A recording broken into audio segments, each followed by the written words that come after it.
todos! Bom dia! Sejam todos bem-vindos ao nosso culto no parque. Amém?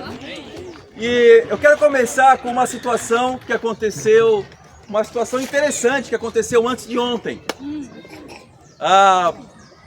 Parece que um casal de irmãos aqui na igreja resolveram namorar. Então, quem que é? É o Leandro e a Vitória, amém?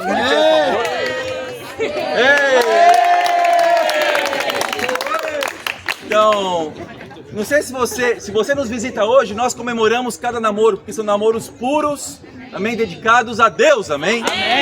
Então, muito bom, parabéns a vocês e que seja incrível, vocês possam ser luz para que outros jovens possam namorar de forma pura aos olhos de Deus também, amém? Mas eu quis embasar um pouquinho o exemplo da pregação no que aconteceu há 2 dias atrás, 2, 3 dias atrás. Então, quando um irmão vai namorar, normalmente nós criamos grupos, né? Um grupo. E eu acordei na sexta-feira, acho que foi na sexta-feira de manhã, eu acordei com um chamado para entrar num grupo. Falei, ó, legal, grupo de jogos. Eu já me saquei, jogos? Deve ser algum namoro. Ah, é o namoro do Leandro, já lembrei. Eu entrei no grupo, só que normalmente esses grupos que os irmãos criam é para organizar uma surpresa para a irmã, para que ela não fique sabendo. Não? Então por isso que tem um nome diferente, alguma coisa diferente e tal. E na verdade, quando eu fui ver nesse grupo, a Vitória estava nesse grupo. E os irmãos falando muitas coisas e tal, e a Vitória estava no grupo. Daí uma irmã falou, por que vocês não colocam a Vitória no grupo? Tipo zoando. Mas não, porque ela já estava no grupo. E depois tiraram a Vitória, colocaram a Vitória de novo. Depois começaram a falar que era jogos mesmo, para disfarçar. Achei muito interessante o que aconteceu, só sei que eu dei muita risada. Ganhou meu dia, ganhou minha sexta-feira de manhã. Achei muito interessante. E depois criaram um outro grupo, Albert Einstein. Daí confundiu, acho que a Lari pensou que era uma residência que ele tinha que fazer no Albert Einstein. Ela ficou animada, quando foi ver não era um grupo. Interessante, não? Só sei que isso embasou o tema da pregação de hoje. O tema da pregação é além das suas expectativas. Então foi além das expectativas do Leandro tudo que aconteceu. Por quê? Porque a Vitória já ficou sabendo, já sacou na hora, ela é muito inteligente, ela sacou na hora que algo viria por aí, não? Em termos de namoro. Então hoje também nós temos essa expectativa de fazer uma pregação além da expectativa, amém? Além de uma expectativa normal. Porque foi assim, Jesus ele veio ao mundo para superar nossas expectativas. Porque muitas pessoas pensam que Jesus veio ao mundo somente para nos salvar. Mas esse nos salvar engloba muitos outros aspectos, muitos outros detalhes que não podem ser ignorados. Porque Jesus veio nos salvar, isso pode se tornar uma coisa muito ampla, muito superficial. Jesus é o meu salvador, Jesus veio me salvar, mas vamos examinar um pouquinho esse aspecto de salvação. Porque Jesus, muitas vezes ele estava com as pessoas, ele salvava alguns, mas não salvava todos. Existem alguns aspectos da salvação de Jesus.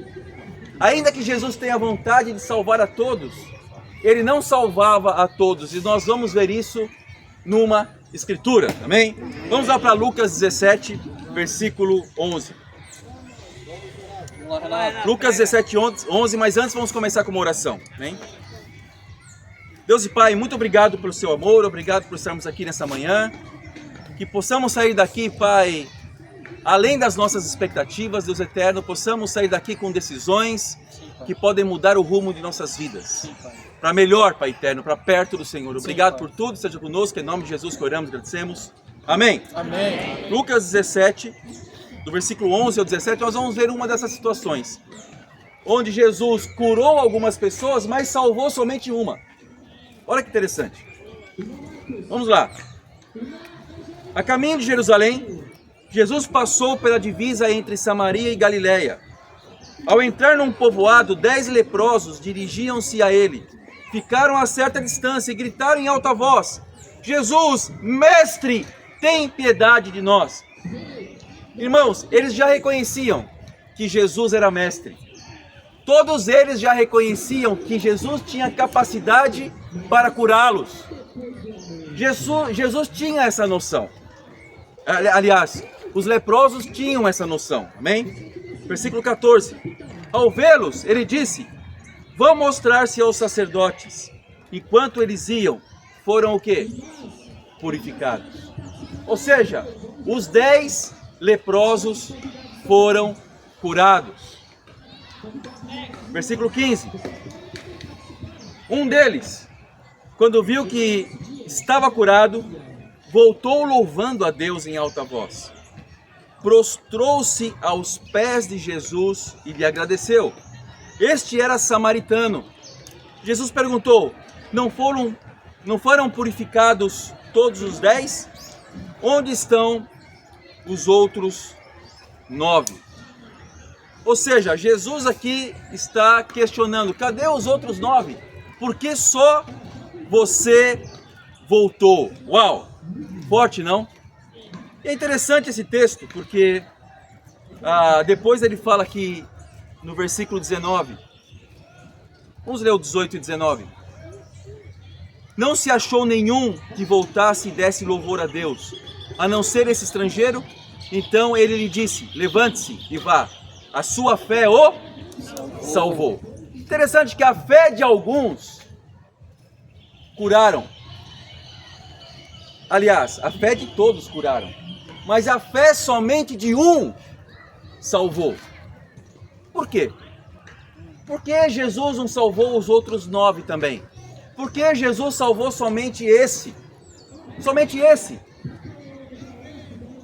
O que tinha, não, de especial nesse discípulo de Jesus que foi salvo? Na verdade, ele voltou-se para Jesus. Ele se entregou a Jesus. Ele louvou a Jesus. Ele exercitou o quê? Gratidão a Jesus, amém?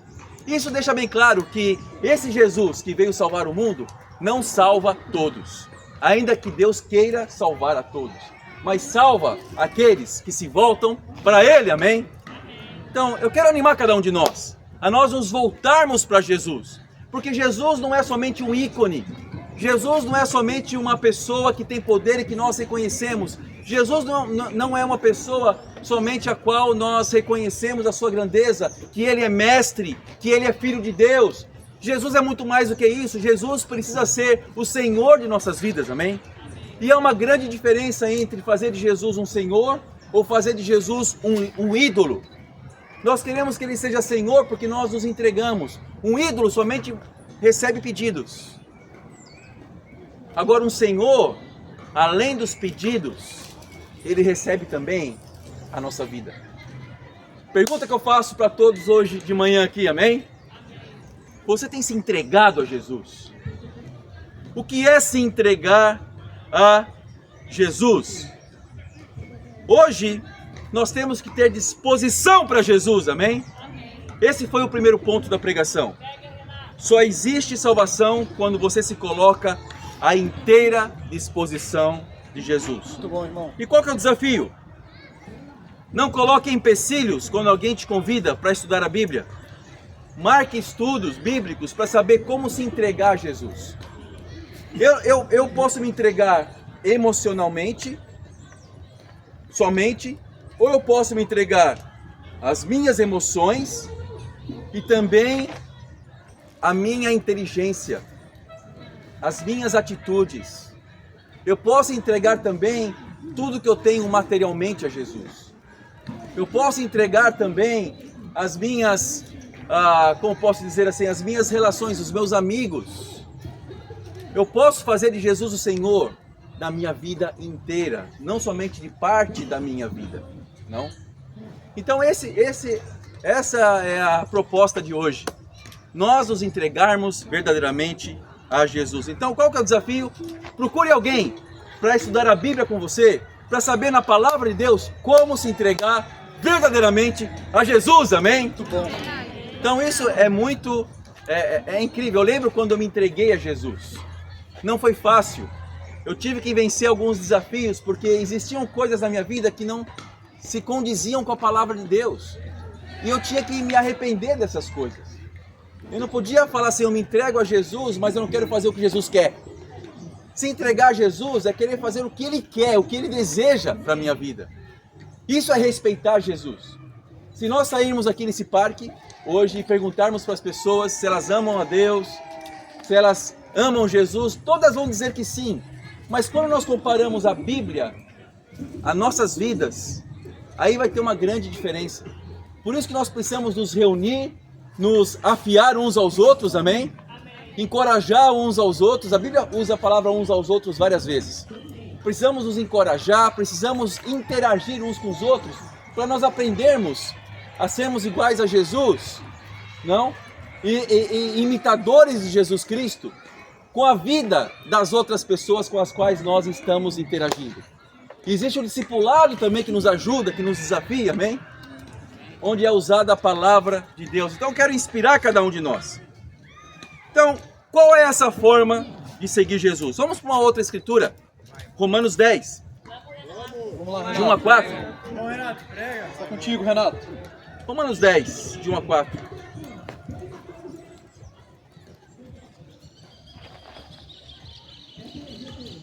Diz assim: irmãos, o desejo do meu coração e a minha oração a Deus pelos israelitas é que eles sejam salvos. Ou seja, o desejo de Deus é que todos sejam salvos, e aqui Paulo está expressando a sua expectativa para que os israelitas fossem salvos. Quando nós estamos lendo aqui israelitas, nós estamos lendo os judeus daquela época. Todos se consideravam salvos. Todos tinham essa mentalidade, nós já somos salvos. Mas eles eram salvos de acordo com a lei antiga, não de acordo com a aliança de Jesus. Então Paulo entendia isso. O que Paulo fala então é que o desejo do coração dele era que todos fossem salvos. Ou seja, todos não estivessem mais debaixo da lei escrita, mas estivessem debaixo de Jesus, que é o princípio e o fim, o começo e o fim de tudo, que é a nova aliança, que resumiu todas as leis em 2 mandamentos apenas: amar a Deus sobre todas as coisas e o próximo como a si mesmo. Então ele veio trazer princípios para as pessoas, não somente lei, mas sim princípios, princípios que fizeram com que Deus pensasse nas leis no passado. Então Jesus resgata o princípio que estava na mente de Deus, para poder justificar as leis do passado, mas para que agora, na nova aliança, vivamos no amor, amém? Esse era o desejo. Versículo 2: posso testemunhar que eles têm zelo por Deus, mas o seu zelo não se baseia no conhecimento. O que Paulo está dizendo aqui? Que eles têm rituais, eles têm uma metodologia para seguir a Deus de acordo com a lei, de acordo com a tradição que eles tinham. Mas isso não era suficiente para o quê? Salvá-los. Então, aqui nós temos um princípio: a tradição nunca vai ser mais importante do que a Bíblia. A tradição nunca vai ser mais importante do que a palavra, nunca vai ser mais importante do que Jesus. Jesus é mais importante do que a tradição que eles tinham. Versículo 3: porquanto, ignorando a justiça que vem de Deus e procurando estabelecer a sua própria, não se submeteram à justiça de Deus, porque o fim da lei é Cristo, para a justificação de todo o que crê. Amém? Parece que eles tinham muito zelo, muita dedicação, mas eles não tinham o quê? conhecimento. E onde nós buscamos conhecimento? Onde? Bíblia. Na Bíblia. Eu busco conhecimento naquilo que eu acho que é certo. Eu busco conhecimento no que somente as pessoas falam para mim. Eu busco conhecimento somente nessa pregação que você está escutando agora, que vem de mim? Lógico que não. Eu, como ser humano, posso estar falho. Posso ser falho. Mas o conhecimento verdadeiro está na palavra de Deus. Na Bíblia, quando nós nos dedicamos à palavra de Deus, nós começamos a descobrir a forma com a qual Deus aceita as pessoas. Eu já dei esse exemplo aqui uma vez, mas eu tenho muitas pessoas novas aqui, eu vou dar de novo, amém? A minha querida esposa Maria José, que está lá atrás, esse ponto que está brilhando lá atrás, esse sol que está lá atrás da minha esposa. E na época em que eu fui batizado em 94, tem muito tempo atrás. Fui batizado solteiro, ela também foi batizada em 94, nós nem nos conhecíamos, não? E nós fomos nos conhecer na igreja. Ela veio de Belo Horizonte para São Paulo, eu estava na missão lá no Paraguai, estava voltando para São Paulo, e lá nós nos conhecemos. E eu achei a Maria José legal, interessante. Eu falei assim, eu vou fazer alguma coisa para investir num futuro namoro com a Maria José. Então eu a convidei para numa pizzaria lá na Paulista, chamada Urca. Ó, já tinha o nome aqui do Rio já, hein? Então, fomos lá para a pizzaria, eu cheguei antes, muito excelente. Cheguei alguns minutos antes, pedi a pizza antes, pedi o suco dela antes também. Tudo baseado no que eu achava que ela gostava. Olha só. Porque eu estava certo de que ela gostava disso, porque ela é mineira. Então logo eu pensei, por ser mineira, ela ama queijo. Então eu pedi uma pizza de 4 queijos. Não só de 1, de 4. Então o que acontece é que depois que ela chegou, assim que ela sentou, já tinha combinado com o garçom. Assim que ela sentou na mesa, já veio o garçom e abriu aquela pizza com aquele cheiro de queijo assim, exalando para Maria José, e um suquinho de maracujá do lado. A primeira coisa que ela fala depois que ela sentou, eu nem lembro se ela falou oi, eu nem lembro se ela falou bom dia. Ela falou, mas eu não lembro, porque o que está na minha mente é: eu detesto queijo. Eu não gosto de queijo. Eu olhei para ela, mas você não é... Olha a pergunta, mas você não é mineira? Você vê só, quando a gente faz as coisas baseadas naquilo que a gente acha, não, acaba não dando certo muitas vezes. Então, foi muito chato aquela situação. Eu comi a pizza sozinho, depois guardei para levar para casa um pouco. E eu tomei o suco de maracujá dela, ela não gostava de maracujá também. Errei em todos os sentidos. Foi feio mesmo, mas Deus teve muita misericórdia. E depois eu pude me redimir. Depois eu pude perguntar para as amigas dela o que ela gosta, para poder fazer depois um momento especial, uma saída depois, não? Então, obrigado pela sua misericórdia. Pela minha vida, não? Então, às vezes nós somos assim quando a gente fala de cristianismo. A gente se baseia mais nas tradições de uma igreja, naquela igreja que eu fui criado, não? Ou nós nos baseamos mais numa tradição familiar, no que eu acho, mas eu não vou na fonte, eu não vou perguntar o que realmente Deus gosta, o que realmente Deus quer. E só existe uma fonte para nós sabermos isso. Não vai ser uma tradição, não vai ser aquilo que eu acho, vai ser a Bíblia. Por isso que nós precisamos fazer estudos bíblicos, amém? Nós precisamos nos dedicar à palavra de Deus. Muitas vezes nós temos que ler o contexto, nós temos que ler escrituras auxiliares, nós temos que entender o que Deus quer para nossas vidas, amém? Ele não quer somente sacrifícios, somente dedicação. Ele quer mais do que isso, Ele quer a nossa vida, mas também nós temos que nos dedicar a Ele com conhecimento. Porque se não existir o conhecimento, nós poderemos ter uma surpresa desagradável no final de tudo. Achar que o pior engano não é simplesmente está no mundo escravo do pecado. O pior engano é achar que nós somos salvos. Mas de acordo com a palavra de Deus, não é bem assim. Pergunta que eu faço para todos nós: você está disposto a estudar a Bíblia? A saber o que Deus pensa por meio da Bíblia? Sobre o que é certo, sobre o que é errado? Porque às vezes alguns pecados que nós achamos que são pecados, não são. E às vezes algumas coisas que nós achamos que não são pecados aos olhos de Deus. E a Bíblia vai nos ensinar e vai nos deixar claro uma coisa importantíssima. Vai deixar claro para cada um de nós que o sacrifício de Jesus nos constrange e nos move a amar a Ele e entregar a nossa vida a Ele. Porque Ele morreu por causa dos nossos pecados. Isso vai dar motivação para que nós possamos nos arrepender baseado no sentimento correto. Não só no sentimento, da decisão correta. A decisão de ser motivado pela cruz de Jesus, amém? Vamos para mais uma escritura. E aí nós terminamos. Efésios 5, versículo 1. Vamos lá, Renato. Efésios 5, versículo 1. Irmãos, nós temos um desafio muito forte nessa escritura aqui. Muito forte. E talvez você não entenda agora a dimensão desse sacrifício.